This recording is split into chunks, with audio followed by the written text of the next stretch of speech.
Well, welcome to the Nighthead Performance Centre. We are here with a very special guest today, Nadyne da Silva, one of our under-21 players. Nadyne, thank you so much for taking time out of your day. I know you're rehabbing at the minute.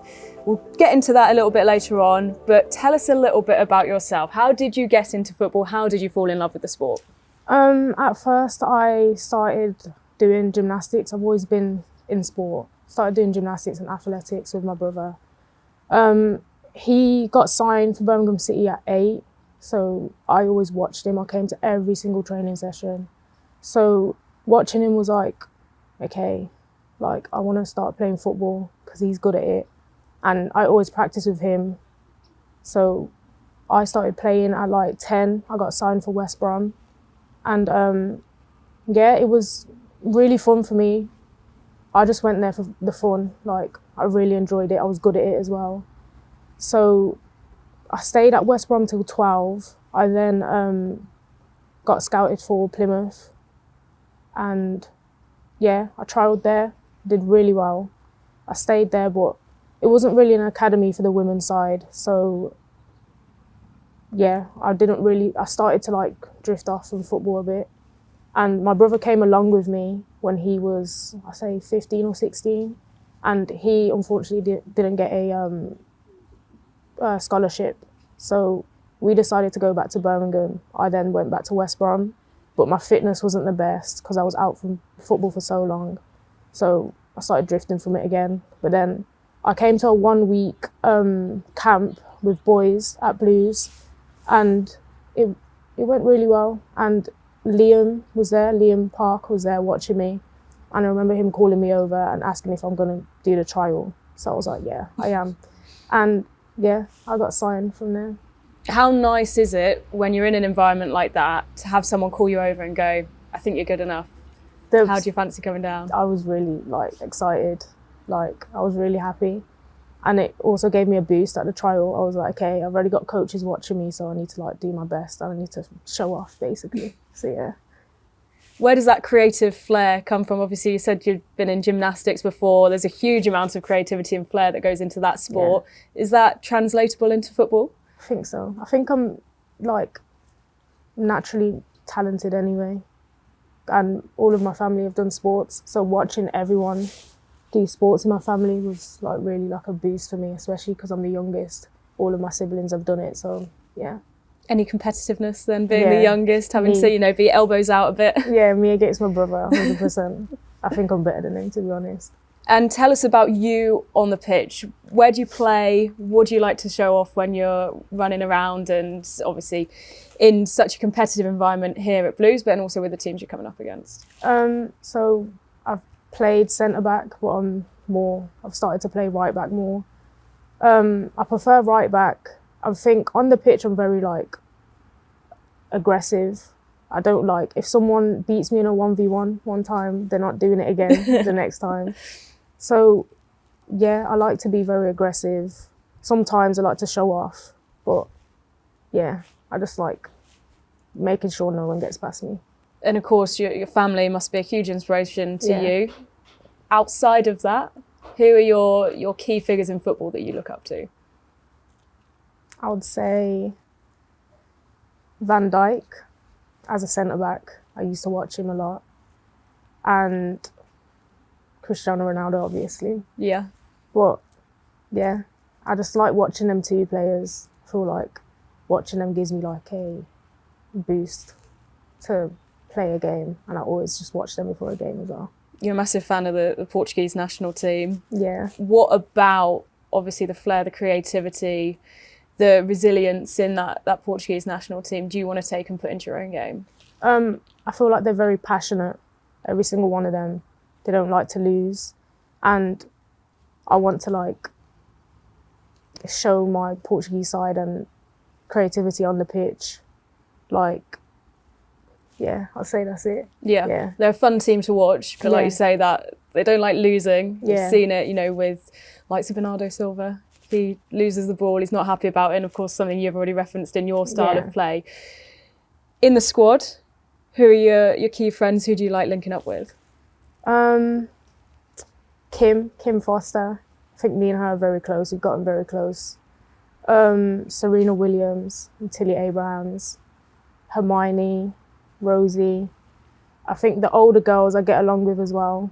I would say Lucy Day, Alex Hall, Molly Weaver, all of those. But I get along with them a lot. They really give me the confidence to play. If I'm having a bad game, they'll help me up. They don't get onto my back. Yeah. And then of course we've seen here so many opportunities further down the line to then step up into the senior team, train with the women's first team. How important is that to you as under-21s players to see that pathway opening up? Yeah, I see the girls, some of the girls train with the first team. I think that gives me again, a boost to try harder, training, work hard.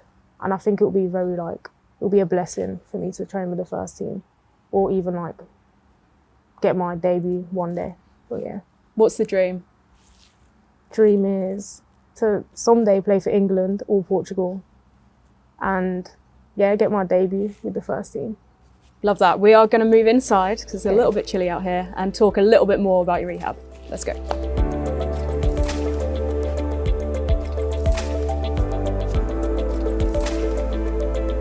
So Nadyne, we're coming inside somewhere where you've seen, unfortunately, maybe a little bit more than you'd have wanted to over the course of the last couple of weeks. Firstly, tell us about your injury and how rehab's been going. So I've had a problem with my hamstring. I had a little strain. It hasn't been bad. I've just been doing a lot of gym work and strengthening to get it stronger again. The worst thing about rehab, I would say, is doing all the conditioning outside. Whilst the girls are training, I'm watching them train and have fun whilst I'm doing laps around the pitch. So yeah, I'd say that's the most annoying thing about rehab. What's kept you going? I'd say my coaches have. I've had the physios, I've had Nathan around me to support me whilst doing this. So it's not oh, it's just you by yourself. I've actually got coaches helping me do my rehab. So yeah. I suppose it's hard as well because we look at footballers, in every league, in every country, injury is one of the inevitabilities that comes with the game. How important is it to go through these mental strengthening processes as well, of course, as the physical conditioning you do, that later down the line, you'll be able to cope with injuries in future? I think it's just good to have friends around you and the coaches around you for support. Because if you're just by yourself, then it will have a really bad mental toll on you. But having friends around you to ask for advice and to support you and give you positive encouragement will help you with the injury, especially because I'm not out for that long. Yeah. I think, it'll be fine. What have you missed the most? I'd say I'd miss kicking the ball, obviously. I'll miss being on the pitch, I've missed out a game today. Yeah. So, I think the matches I miss the most, and I'd say that. It's a good setup here. What's your favourite thing to do? Obviously, you mentioned the challenges of the conditioning, but what are the positives that you like doing here in the gym? The gym, I like pushing myself. My favourite exercises are obviously core, and I like doing arms. It's a different, the girls normally, they like doing legs and all that, but I'm the opposite. I like having good strength, and because I'm more focused on doing arms now, it would have a positive effect on me when I go back into the pitch. I was going to say, how important is it to have that upper body strength? I know obviously a lot of us from the outside world will look at footballers and go, right, leg strength is so key, but when you're playing out wide in defence, having that stability, elbows out, up top, how important is that? Because I'm first year 21 now, so playing against bigger teams like Man City, Sunderland, we're going to struggle strength-wise. So I think it's good that I'm pushing myself to get stronger. So then I'll have an advantage in games against bigger teams. Do you like coming up against those bigger teams? Yeah, I like being I like being competitive. So against bigger teams, it pushes me to work way harder than I usually do. So yeah. And how focused, when you're coming up against those bigger teams, those established names in the sport, are you on those individual battles that you'll have with the girls down the opposite end of the pitch? I would say that against bigger teams, it's a struggle. So I always go on saying, okay, no one's gonna like get past me today. No one's, and if they do, it will push me even harder for like the next 1v1 on the pitch to like work even harder against like faster players and way stronger players.